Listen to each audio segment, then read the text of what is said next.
Good afternoon, everyone. We are back once again as we are here every Tuesday at 1:30 Pacific Standard Time.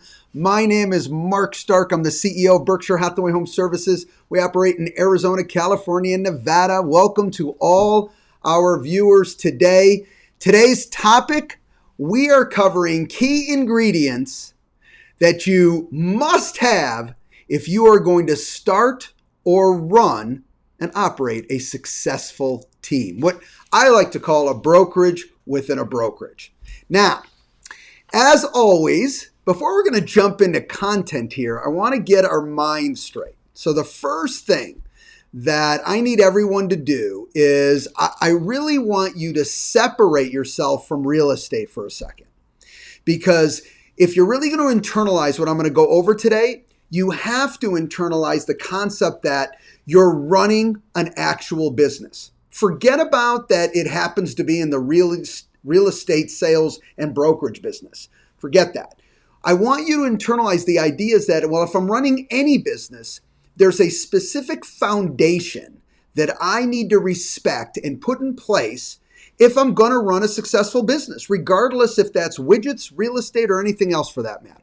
Okay, so the one thought process is we're running a business. And by the way, I know people say it, oh, I know I'm running a business. But when it comes to actually following the rules that you would if you were actually running a business, that's where we tend to lay back and not really take it as seriously as we can. So one is we are actually running a business.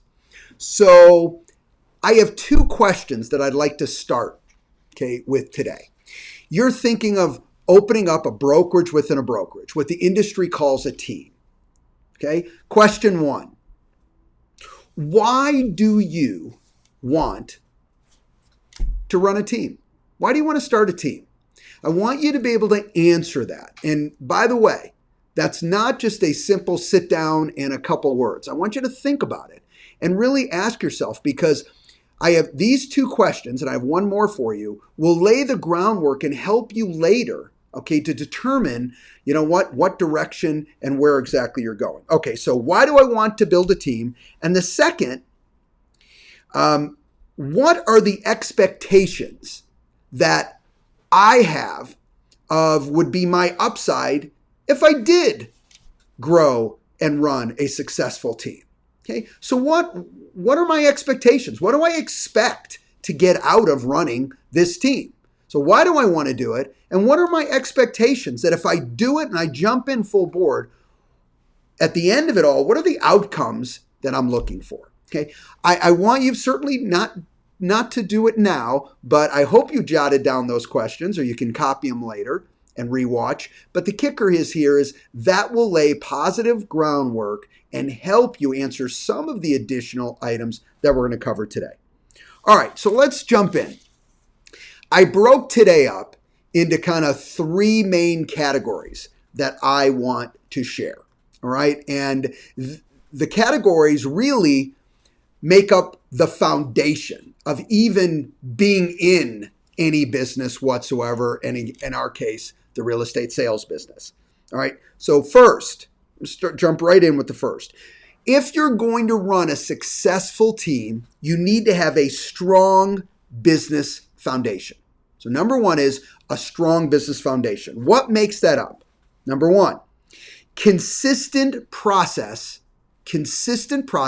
for generating revenue. What we like to call at Berkshire Hathaway Home Services a DRC, daily revenue commitment. All right. So you now, as the team lead, because you're potentially thinking about opening up this team. As a team lead, you have to have a DRC. By the way, whoever you hire as a team associate, they'll have to have a DRC.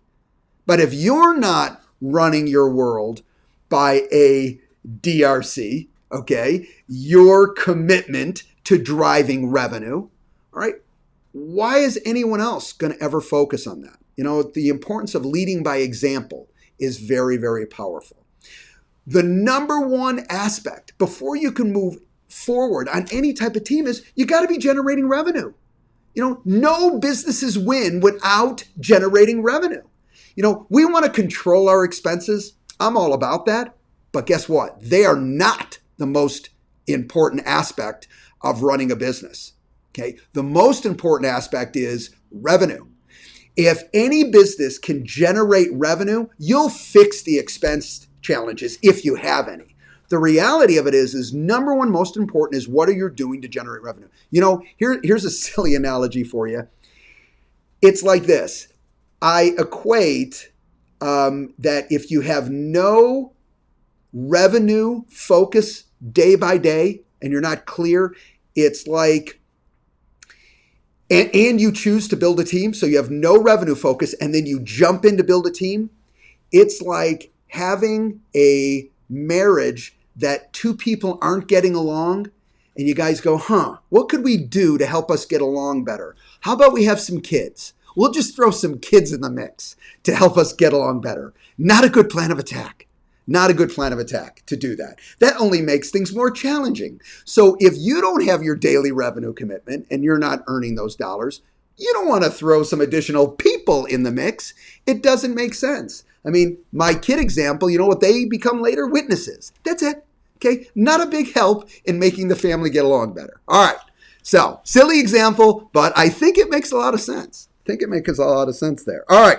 Daily revenue commitment. I'm going to be all over that. You individually, as the team lead, must have one, and everyone else you hire doesn't have to be the same commitment, but has to have a daily revenue commitment. All right. Now, last on revenue, you may have other streams of revenue. So it's not only you have to be the only driver. You may have other. Let's say some people are purchasing leads or getting leads off the web or whatever the case may be, is you may have other ways to generate revenue. It's a beautiful thing. By the way, there is such a fallacy in people opening or starting a team. I've heard this numerous times, and it's just not the case. I have to have leads to give out. Otherwise, why would I ever start a team? Without leads, you cannot make a team work. It's absolutely not the case. And I'm going to hit on key points today that I think will get that clearly across. All right, so that first is consistent in generating revenue. Second is systems, processes, and procedures for everything your company does. So everything your company does, you need systems, processes, and procedures. All right? Give an example. Listings. You take a listing. What happens? Now, there's a couple aspects. Let's just hit here that I see have to be done when a listing is taken. One is there's the administrative support just to administer the listing. Two, there's marketing, okay, that you've promised your clients and that will help the property sell. So you've got to put that in place. And then there's marketing to leverage your business up. You've done business. How am I going to leverage that out to the marketplace, which is an additional help for our clients because more people see it, more opportunities. But what it's also doing is helping leverage your additional business up, as I've shared when I was on with Maria Hill. Every listing you take should have at least 2 closings hooked to it itself and at least one more. All right. So listings sold. Same type of deal. What happens when a listing sold happens? Just like with the listing.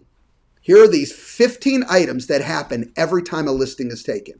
And I'm not worried right now today of what those specific 15 items are. I think we can have opinions and come up with a really great list.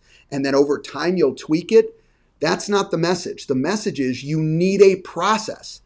See, if you want to start a team, and I'm coming on to your team as a sales executive or as an administrator to help you, all right, the reality of it is what's supposed to happen when a listing is taken? For me, I'm an administrator, so what am I supposed to do in detail, specifically? And by the way, I'm an agent. I just took a listing. What's going to happen? What are the items that are going to happen? Oh, it's these 15 items. And by the way, every listing, these 15 items happen. And by the way, if it's a listing over 500,000, we take an additional 5 items that happen. Great. All right. That is a consistent process for listings that are taken. A listing sold, same question. What happens on a listing sold? What happens on a sale? How about this one? What happens when a listing potentially is going to expire? Having a process for you to say, as soon as my listing goes under 30 days, these 7 things happen automatically. Think about this. That means anyone who works with you has a specific plan. Okay, when these items occur, when these events occur, and they know exactly what they have to do. Without those pieces and parts, guys, you're jumping into a business that truthfully, you've given it such a high percentage of failure. I will tell you it's why, even if you're a brokerage of one agent and you have no intentions of building a team, without these items, I promise you, you're leaving revenue on the table. I'll even go on the edge and say this. No matter what you could spend on the support to get someone to do this, you will spend more money not doing it in loss of business and productivity because you skip over these systems. That's how powerful that is. All right. Last point on this idea of systems is on leveraging your business up. If you think of all the different ways that you can increase your business, increase your revenue, think about how many of those areas that you're skipping because you don't have these processes in place, which ties into what we just talked about a second ago. Okay, third, people. So you've got consistent process for revenue.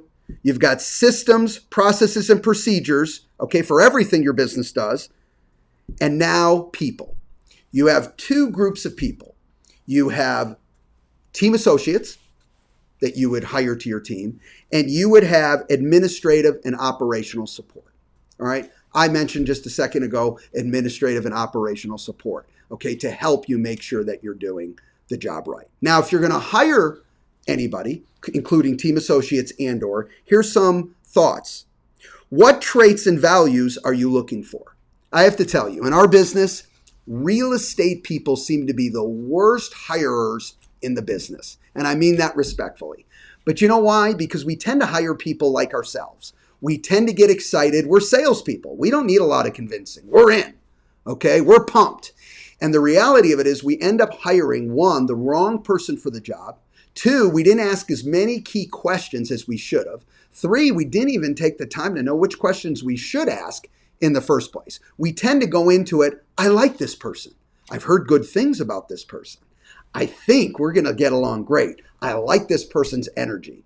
You know what? All those things may be important. Okay, so I'm not saying they're not, but they're absolutely not the most or not the only important aspect. You've got to really get clarity around, you know what type of person are you looking for before you meet the person?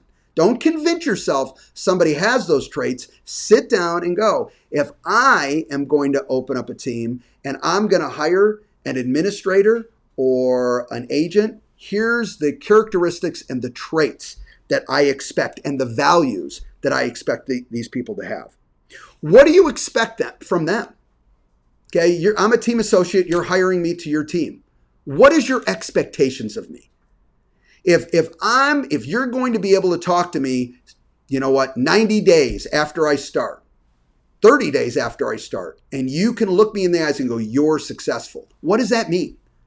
Okay, what will I have to do for you to feel I am a successful team associate or a successful administrator?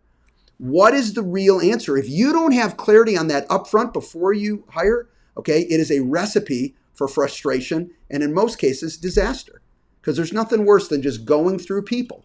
That can happen normally. Not everything works out. It's never a perfect process, but you certainly want to give yourself the best opportunity to succeed. What should they expect of you? So now you're hiring somebody to your team. You like them. They do. You're very comfortable that they have the values and the traits that you expect from an individual. Well, what's their expectation of you?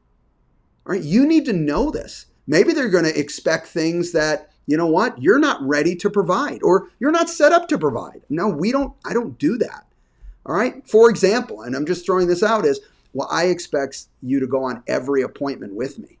Okay. At least for the first year. All right. Well, let me be blunt. I won't be doing that. I have a process to help you, but it's not going to be going on the appointment with you for the first year. Oh, I didn't understand that. That's how I thought it would work. You need to understand that up front. You may have a quality person who has expectations that is not going to work within your parameters or what your goals are.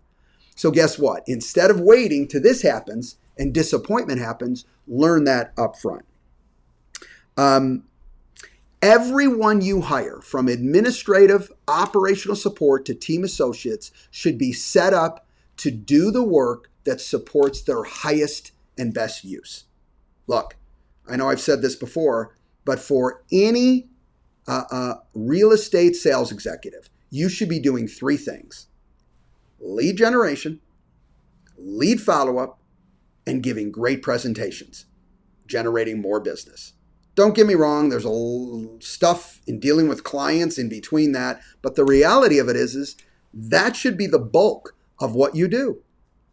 Taking listings, working with buyers, okay, through that process, of course, all right, but it all comes down to lead gen, lead follow-up, and ultimately giving great presentations on generating additional business or closing effective business within a presentation. So you want to make sure that everyone else is also at their highest and best use. So if I'm an administrator and that's what my strengths are, focus me on my strengths. Every time you focus me in an area that I should not be in, all you do is create frustration for me. I'm probably not going to be a long-termer. I'm probably not going to be great at what you're giving me. See, just because you need it done doesn't mean I'm the right person to do it. Oh, and I know you want me to be the right person. You need me to be the right person, but I may not be. All right. The flip side of that challenge is when you take someone who their highest and best use is face-to-face with clients or lead gen, lead follow-up, and giving great presentations, and you've got them doing work that they shouldn't be doing. Most of the time, that's you doing it to yourself. You have positioned yourself to do work that is not your highest and best use. And again, I'll reiterate, there's nothing you can spend on an assistant that's more expensive than you not doing your highest and best use, which is out there gathering more business, right? So you need to think about that. Always highest and best use for every single individual that works within your group.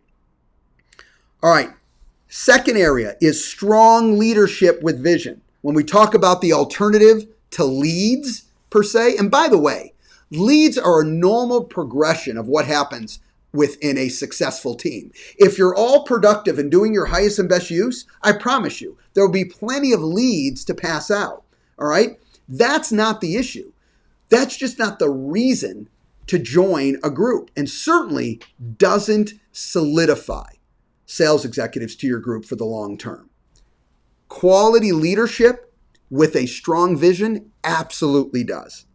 All right, so let's talk a little bit about this. Is one, if you're a strong leader, right, you have that ability. Some of you should never lead a group. Why? Because you know what? You just don't have that ability. You don't have the patience. You don't like it. You really just want to deal with clients and be left alone. All right. There are some ways that you can open up a brokerage within a brokerage, a team, but you can't be the one leading it. And it is definitely a little bit different, okay, and more expensive to go down that road, right? If you want to do this, when certainly you're not excited about absolutely giving the leadership that that group needs, all right? The more general you are when you talk to your people about them and what you provide and your direction and your vision, the worse it is. Let me say it this way. Generality is evil. The more general you are, you just basically say, I know I didn't give you enough specificity, so you're going to have problems with this later. I just don't have time to go over it. Or I'm not taking the time to go over it. Either way is not a positive. So you want to be as specific as possible. All right, one, with your goals. I've talked in past live sessions about lag and lead measures. Lag measures are the specific goal. All right. I want to, and I'll just use this as an example, I want to lose 20 pounds in 30 days. That's the goal, 20 pounds in 30 days. All right, great. Lead measures are the activities that you'll do to guarantee you that you will lose that 20 pounds. So lead measures, which are the most powerful. Lag measures without lead measures are ineffective. You have to have both. You definitely need the goal, okay, the lag measure, but the lead measure is the activities that force that goal to happen. So you know what? I'll walk 3 miles a day. I talk to a doctor and he or she says, walk 3 miles a day and don't eat more than 1,500 calories a day. You will lose 20 pounds in 30 days. Now, think about that. I don't even have to worry about the goal. I only have to worry about the lead measures. What is that? Walking my 3 miles a day, 5 days a week, and eating no more than 1,500 calories a day, 5 days a week. And I get 2 cheat days out of that because the doctor says it's okay. All right? That is focusing on lead measures. Everything you go over should have that combination, and it should be clear for the group. And remember, you got their expectations of you, all right, and your expectations for them. You're already clear on what their goals are, all right? So you know, and if you're not clear on what they're trying to accomplish, that's a huge problem. How can you help me accomplish my goals if you don't know what I want to accomplish or what I need to accomplish? And sometimes I need help figuring it out. Let's say for this example, it's $100,000. I need to make in my first year in the business. I don't care what any other agents have done or have not done. I need to make $100,000. Great. Then let's talk about the lead measures that have to happen, and I'll be there for you. But I'll guarantee you this, Mark. You join my group, you'll make your $100,000 your first year. You do what I tell you to do. You stay consistent with it. I promise you, you'll hit it. Now, that's an exciting prospect, all right, all along those lines. You're clear on what I'm trying to achieve. I'm clear on where you're going to help me and how you're going to help me achieve it, and then we work together to make it happen, all right? You got to get clear on your value proposition. You know, why should I work for you rather than another team? By the way, there's 3 teams in the same company, all at Berkshire Hathaway Home Services I'm looking at. All right. And I've got to decide which team is best for me. What's your value proposition? All right. What makes you different? And please, and I mean this respectfully, don't go down the mandatories. And, you know, in this case, the mandatories are, you know what? I just want you to know I care. I communicate. I'm honest.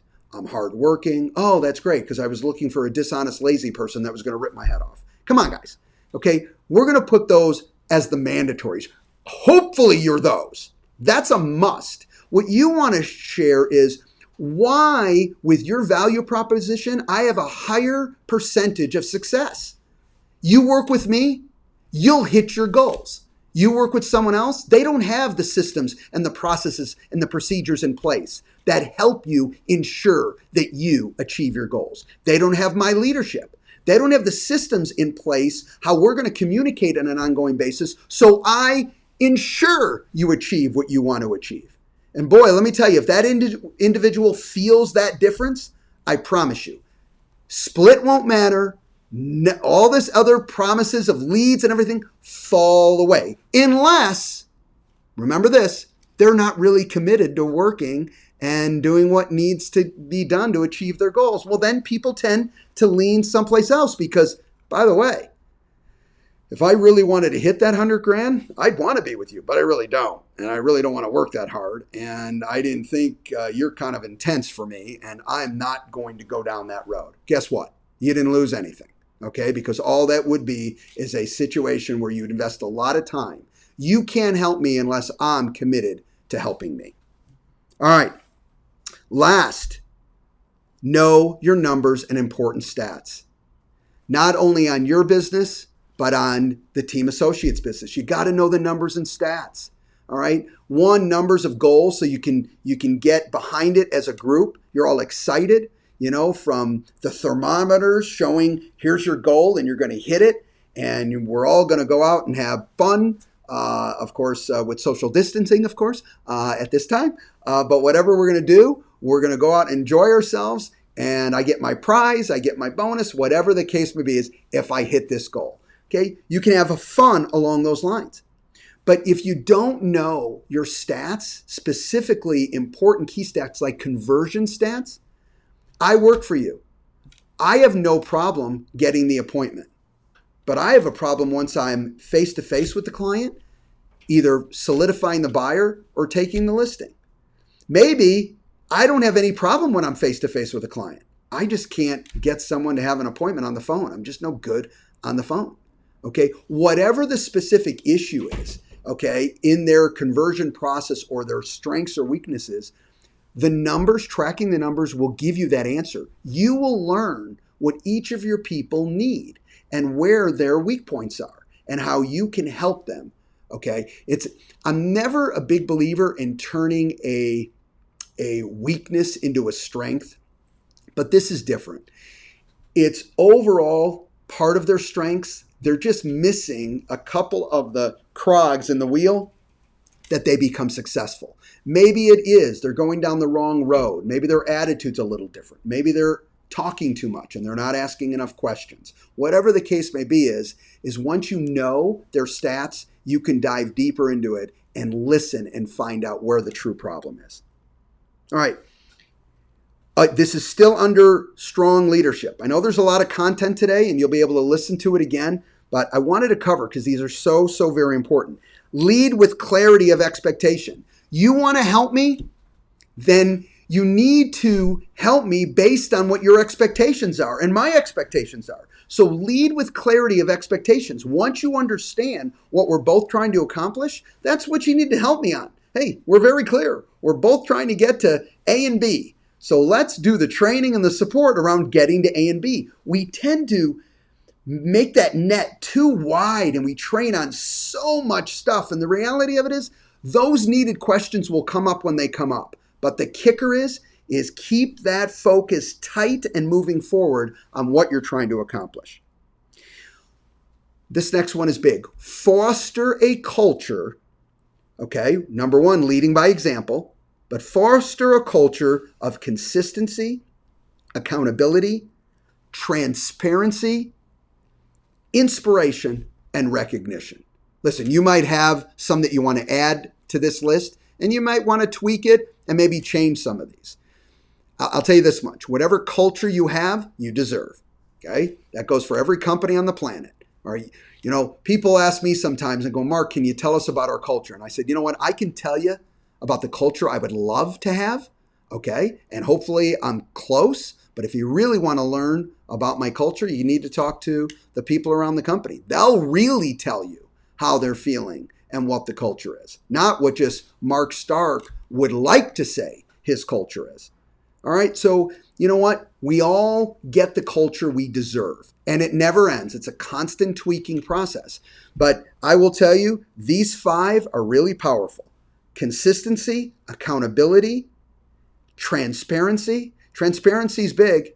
You know, if you have, and this really talks to the people who have maybe more than one team associate, everything should be transparent of who's doing what and their success rate. Don't hide from that. All right? You want to motivate someone who is a hardworking person, let them see what everyone is doing. And when others are successful, quality people, okay, they step up, they love accountability, and they want to know, you know what? Bob seems to be really successful at this. What am I doing? What am I doing wrong? I mean, I'm a little frustrated. And that frustration, that anger is a good thing, okay, because you're just not happy with your result. And when you're like that, you fight through, you take responsibility. I need to change. I need to adjust. And guess what? You tweak your process and you get better. The third and final area is a plan for all team members to achieve their goals. I've touched a little bit on this, okay? But I have a few more points that I want to cover. Look, great leadership starts with great communication.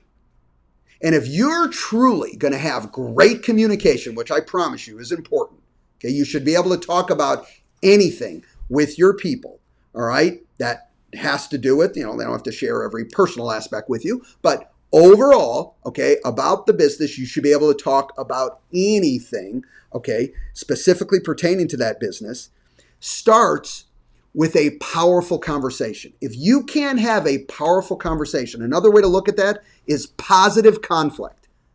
You don't have to agree, but you got to be able to have that conversation. If you're spending all your time trying to be politically correct and save my feelings, let me help you out. I own my feelings. You don't own my feelings. You know what? The best you can do is be respectful, okay? What I call being carefrontational, all right? Care in the way you communicate. And guess what? If I take it personal, that's on me. You can't stop me from taking, you can tell somebody, a good morning, and they can get upset with you going, oh, really? You don't want my afternoon good? No, I was just wishing good morning. Whatever. Okay, they can take that personal. The reality of it is you don't control me. I control me. All right. What you need to do is tell me like it is. Do it professionally. Okay. Do it with respect. All right. And then with that powerful conversation, specifically when you have a quality, productive individual, they'll appreciate you sharing that. All right. That ties into being authentic. Okay, just be authentic. Your clients want you authentic, and I promise you, your operational people as well as your team associates will want you to be authentic. I wanted to share with you the 3 levels of integrity. I've talked about this before, but it's just so powerful.